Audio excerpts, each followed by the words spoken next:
এমন সুন্দর একটা ক্রাউন যদি আপনিও বানাতে পারেন, বিষয়টা কিন্তু অনেক ইন্টারেস্টিং হয়। নিজের হাতে কিছু তৈরি করে সেটা ব্যবহার করার একটা আলাদা শান্তি পাওয়া যায়, যেটা যারা নিজের হাতে কিছু তৈরি করতে পারে তারাই সেই ফিলিংসটা বোঝে। তাই আপনাদের কাছে আজকে আমি একটা ক্রাউন বানানোর টিউটোরিয়াল নিয়ে এসেছি। ভিডিওটা সম্পূর্ণ না দেখলে কিছুতেই বুঝতে পারবেন না, তাই কোনো রকম স্কিপ না করে ভিডিওটা দেখতে থাকুন আর আমার পাশেই থাকুন।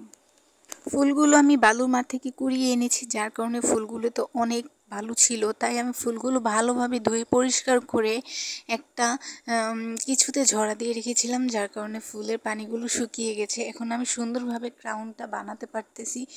এইভাবেই ক্রাউনটা একটার পর একটা ফুল গেঁথে বানাতে হবে। আপনারা একবার শিখে নিতে পারলে আপনারাও বানাতে পারবেন।